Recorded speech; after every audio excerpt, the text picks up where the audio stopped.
क्या हुकूमत वाकई तहरीक इंसाफ को मुज़ाकरात की पेशकश करने जा रही है, लेकिन बज़ाहिर लगता कुछ और है। ये भी बात होगी और इसके साथ ही साथ हम बात करेंगे इसी सेगमेंट में मौलाना फजलुर रहमान और शहबाज शरीफ की मुलाकात के हवाले से। मुज़म्मिल साहब, कमिंग बैक टू यू, आप मुझे सिर्फ सबसे पहले ये बताइएगा कि जो मुज़ाकरात की खबरें हम तक पहुँच रही हैं इस टाइम, बड़ी अफवाहें हैं या यूँ कह लीजिए कि इसमें कोई हकीकत है या नहीं है कि मुज़ाकरात हो रहे हैं? क्योंकि इससे पहले भी हम देख चुके कि हुकूमत ने कई बार मुज़ाकरात की पीटीआई को पेशकश की, लेकिन पीटीआई सीरियस नहीं थी। इस बार हुकूमत सीरियस नहीं है। अच्छा, पहले हर बार पीटीआई ये कहती थी कि हम मुज़ाकरात नहीं करेंगे। मुझे लगता है इस बार हुकूमत जो है वो पॉलिसी और पोस्चर का खेल खेल रही है। हुकूमत ने कोई मुज़ाकरात पीटीआई से नहीं करने, लेकिन एक स्मोक स्क्रीन पैदा करने की कोशिश की जा रही है मुज़ाकरात के हवाले से।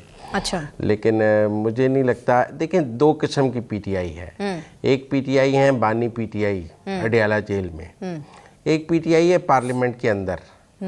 जो पार्लियामेंट के अंदर पीटीआई है उसके किसी ग्रुप से बातचीत हो जाए और वो ग्रुप आपके साथ चलने को तैयार हो जाए तो वो तो और किस्म की बातचीत है। लेकिन अगर आपका ख्याल है कि कोई मुज़ाकरात बानी पीटीआई अडियाला वाले से होंगे, उसकी मुझे चांस नज़र नहीं आते। ख्वाजा आसिफ साहब इस हवाले से क्या कह रहे हैं, वो भी सुनवा लेते। पीटीए के साथ होने चाहिए या नहीं होने चाहिए? पीटीए अब हक में नहीं है। अच्छा, आप समझते हैं कि इमरान खान का मुस्तकबिल कोई है ऐसा? यार मैं कोई जोशी है सर, वाकई क्या इमरान खान साहब का कोई मुस्तकबिल है? क्योंकि ख्वाजा आसिफ का पर्सनल तो स्टैंड यही है कि मुज़ाकरात नहीं होने चाहिए।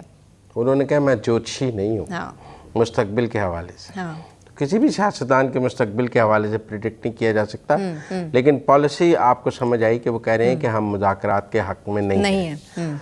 तो मैंने भी आपको यही कहा कि मुज़ाकरात के हक में नहीं है। एहसन इकबाल साहब ने भी कोई बात की है, वो भी सुनवा लेते हैं। इमरान खान साहब और उनका तर्ज सियासत, उसके साथ मुज़ाकरात उस वक्त तक नहीं हो सकते जब तक कि वो 9 मई के ऊपर कौम से और हमारे कौमी सलामती के इदारों से माफ़ी नहीं मांगते। 9 मई पाकिस्तान का 9 सितंबर था कि जिस दिन एक जमात ने वो कुछ किया जो आज तक पाकिस्तान के दहशत गर्दों को भी करने की जुर्रत नहीं हुई थी। सर, एहसन इकबाल साहब तो 9 मई की बात कर रहे हैं और वही कि सिद्क़े दिल से माफ़ी मांगी जाए, लेकिन वही बात खान साहब की तरफ से भी आती है कि 9 मई की तहकीकात करवाई जाए। फुटेजेस गायब किसने की और क्यों जुडिशल कमीशन नहीं बनाया जा रहा, इस पर उनका एम्फेसिस है। ये तो बर्फ़ नहीं पिघल रही दोनों तरफ से। देखिए, खान साहब का स्टांस तो इम्पॉर्टेंट नहीं है, इम्पॉर्टेंट तो गवर्नमेंट का स्टांस है। कल एक स्मोक स्क्रीन पैदा हुई कि जी राना सनाउल्लाह साहब की जानिब से कि पीटीआई से मुज़ाकरात बजरिया महमूद खान अचकजई किए जाएंगे जी। आज एहसन इकबाल की जो स्टेटमेंट है ना, ये पॉलिसी स्टेटमेंट है। क्योंकि एहसन इकबाल साहब बात कर रहे थे मुस्लिम लीग नून के उस मशावरती इजलास से बाहर आकर, और उनसे ये सवाल हुआ और पार्टी के सेक्रेटरी जनरल भी, वैसे तो ख्वाजा आसिफ डिफेंस मिनिस्टर हैं। देखिए, फौज का भी यही मौक़िफ़ है कि जब तक इमरान खान बानी पीटीआई माफ़ी नहीं मांगेंगे बात नहीं हो सकती। आज एहसन इकबाल ने भी ये कहा है कि बानी पीटीआई इमरान खान जब तक 9 मई की माफ़ी नहीं मांगेंगे बात नहीं हो सकती। इसका मतलब है कि हुकूमत या मुस्लिम लीग नून और फौज का तहरीक इंसाफ के हवाले से एक ही मौक़िफ़ है। जो बात समझने की है वो ये है कि जो मौक़िफ़ फौज का है या जो बात DGISPR कह रहे हैं कि 9 मई पे माफ़ी मांगेंगे तो आगे बात चलेगी, वही बात एहसन इकबाल साहब भी कह रहे हैं कि पहले 9 मई पे माफ़ी मांगें फिर बात आगे चलेगी। तो मुझे ये लगता है कि हुकूमत और फ़ौज ने, आज एहसन इकबाल साहब ने जानकर ये बात इसलिए की है ताकि कोई भाम ना रहे कि डाउट ना रहे कि हुकूमत की पॉलिसी कुछ और है और फ़ौज की पॉलिसी कुछ और है। पीटीआई के हवाले से हुकूमत और फ़ौज की एक ही पॉलिसी है कि पहले 9 मई पे इमरान खान साहब पब्लिक में आकर गैर मशरूत माफ़ी मांगें, फिर उनसे कोई बात होगी। मैंने पहले भी आपको कहा है कि 2 पीटीआईज हैं, एक पीटीआई 9 मई वाली है, एक पीटीआई 9 मई वाली नहीं है। तो लिहाजा ये तो हो सकता है कि पीटीआई के किसी धड़े से बात हो जाए जो 9 मई में मतलब कहा जाए कि वो सपोर्ट कर रहा है हमें पार्लियामेंट में। मैं उसको तो रूल आउट नहीं करता, लेकिन बानी पीटीआई से कोई बातचीत या तहरीक इंसाफ जो जिसको बानी पीटीआई का एतमाद हासिल हो उससे कोई बातचीत मुझे मुमकिन नज़र नहीं आती है, क्योंकि वो वही स्टांस है जो फौज का है कि पहले 9 मई पे माफ़ी मांगे, फिर बात आगे करेंगे। एहसन साहब ने 9 मई के बाद एक बात NRO के हवाले से भी की है। वो कह रहे हैं कि खान साहब अब बेसिकली NRO लेना चाहते हैं, और ये जो चीखें जेल से आ रही हैं कि सहूलियात नाकाफ़ी हैं, वहाँ पर सहूलियात दी नहीं जा रही हैं, वो बेसिकली इसी वजह से है। बेसिकली ये चाहते हैं कि इनको NRO दिया जाए, जो गवर्नमेंट अब इसमें सीरियस नहीं है। देखें, एक वक्त था कि इमरान खान साहब कहते थे मैं NRO नहीं दूंगा, बदल जाता है वक्त। आज एहसन इकबाल कह रहे हैं कि हाँ मैं NRO नहीं देंगे। कल वो कहते थे, बानी PTI कहते थे कि ये मुझसे NRO मांगते हैं, आज ये कहते हैं कि इमरान खान मुझसे NRO मांगता है। पहले तो बदलता है रंग आसमां कैसे कैसे। आप ज़रा देख लें कि सिचुएशन हमने अपने सामने ही स्क्रीन बदलते देखी है कि कल तक शाह महमूद कुरैशी, परवेज़ खट्टक, फवाद चौधरी, शहबाज गिल, सारी हमाद अजहर, शहजाद अकबर, इमरान खान, सब हमसे NRO मांगा जा रहा है। मैं NRO नहीं दूंगा, हम NRO नहीं देंगे। ये NRO मांगते हैं। अच्छा, ये जेलों में रियायत मांगते हैं, ये प्रोडक्शन ऑर्डर मांगते हैं, हम नहीं देंगे। आज वक्त बदल गया, आज दूसरी साइड कह रही है हम NRO नहीं देंगे, ये हमसे NRO मांगते हैं, ये हमसे बातचीत अपने केस ख़त्म कराना चाहते हैं, हम इनको NRO नहीं देंगे।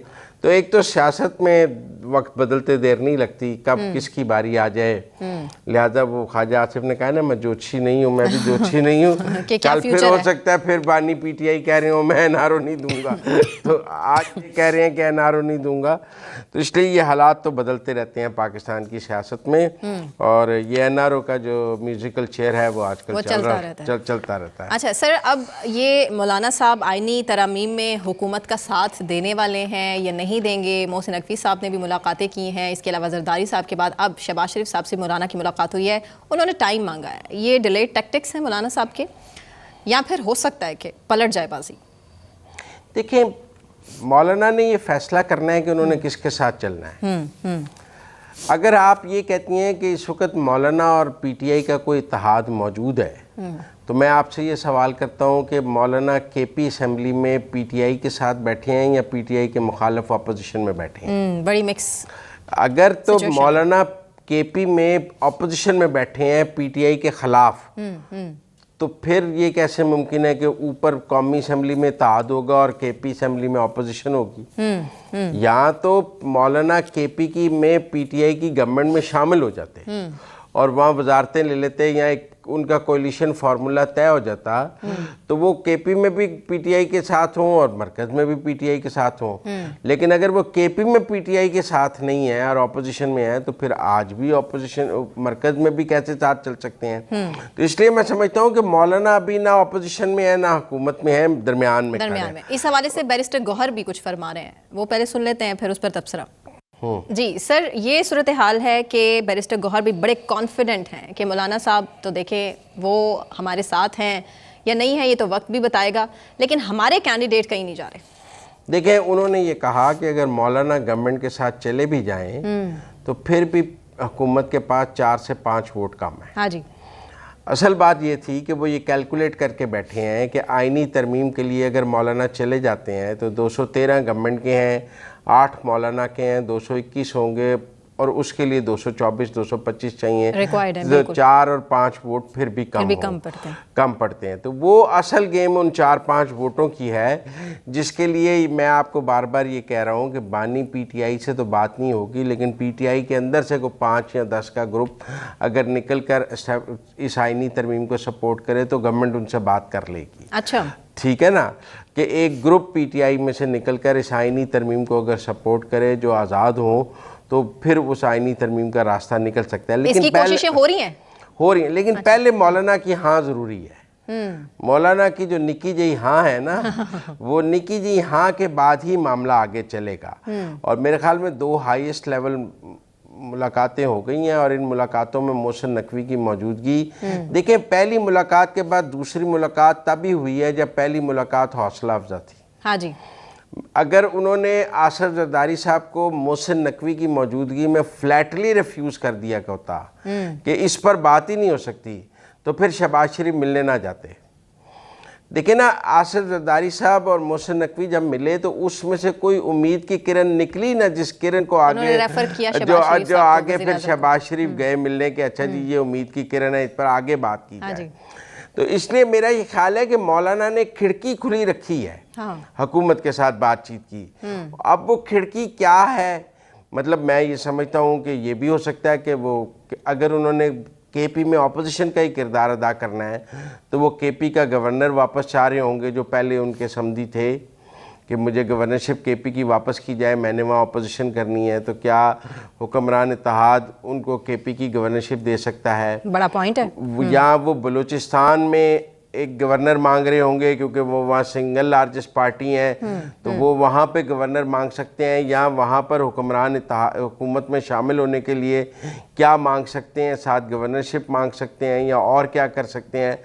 इस तरह गवर्नमेंट के पास उनको देने के लिए क्या है और पीटीआई के पास उनको देने के लिए क्या है। कुछ खबरें आई कि उन्होंने पीटीआई से 2 सेनेटरशिप्स केपी में मांगी, लेकिन तरदीद भी आ गई। लेकिन ये बात नहीं है। देखिए बहरहाल ये तो मुमकिन नहीं है कि वो केपी में ऑपोजिशन में होंगे, पीटीआई के साथ होंगे। तो कोई पीटीआई के साथ उनके, देखिए ना, जब मुस्लिम लीग काफ और पीटीआई का पंजाब में इत्तेहाद था तो काफ की सिर्फ 10 सीटें थी और पंजाब में सेनेटर 35 सीटों पे बनता है, लेकिन काफ को एक सेनेटर देना पड़ा था ना, जो इस पे काफ को एक सेनेट का टिकट दिया गया था ना, क्योंकि इत्तेहादी हैं। अगर मौलाना पीटीआई के इत्तेहादी होंगे तो फिर केपी से उन्हें सेनेट के वोट तो देने पड़ेंगे पीटीआई को।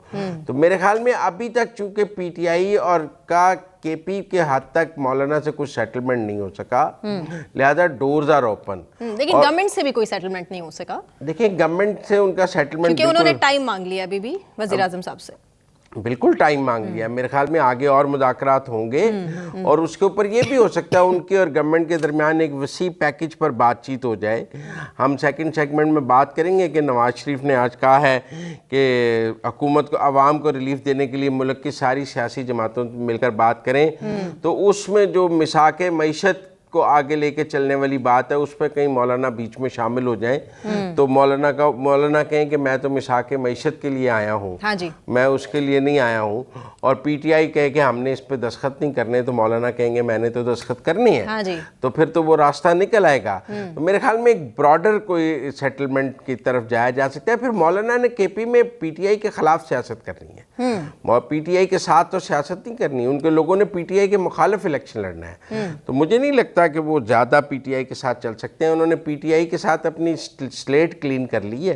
लेकिन पीटीआई उन्हें डीजल नहीं कह सकेगी, नहीं कह सकेगी, उन पर करप्शन के इल्ज़ाम नहीं लगा सकेगी, काफ़ी चक्कर उन्होंने लगवा लिए हैं, उसका उन्हें बहुत सियासी फ़ायदा हुआ है। लेकिन अभी भी आप देखें ना, जो 8 सितंबर का जलसा है, हाँ जी, उसमें तो मौलाना इन्वाइटेड नहीं है, मौलाना उस जलसे से दूर है, वो अपने आप को खुद भी दूर रख रहे हैं। इसका मतलब है कि मौलाना 8 सितंबर के पीटीआई के जलसे के ना साथ है, ना हक में है, ना उसमें शरीक हो रहे हैं। तो फिर पीटीआई का और उनका किस बात का इत्तेहाद है? जब वो कह रहे हैं कि हम जलसे जुलूस भी अलग-अलग करेंगे, पार्लियामेंट में भी अलग-अलग रहेंगे, तो फिर कोई इकट्ठे चलने का रास्ता तो नहीं है ना। मेरे ख्याल में विंडो ओपन है गवर्नमेंट के लिए, गवर्नमेंट के लिए भी ओपन है, तहरीक इंसाफ के लिए भी। जिस तरह तहरीक इंसाफ ने बहुत टाइम ज़ाया कर दिया है।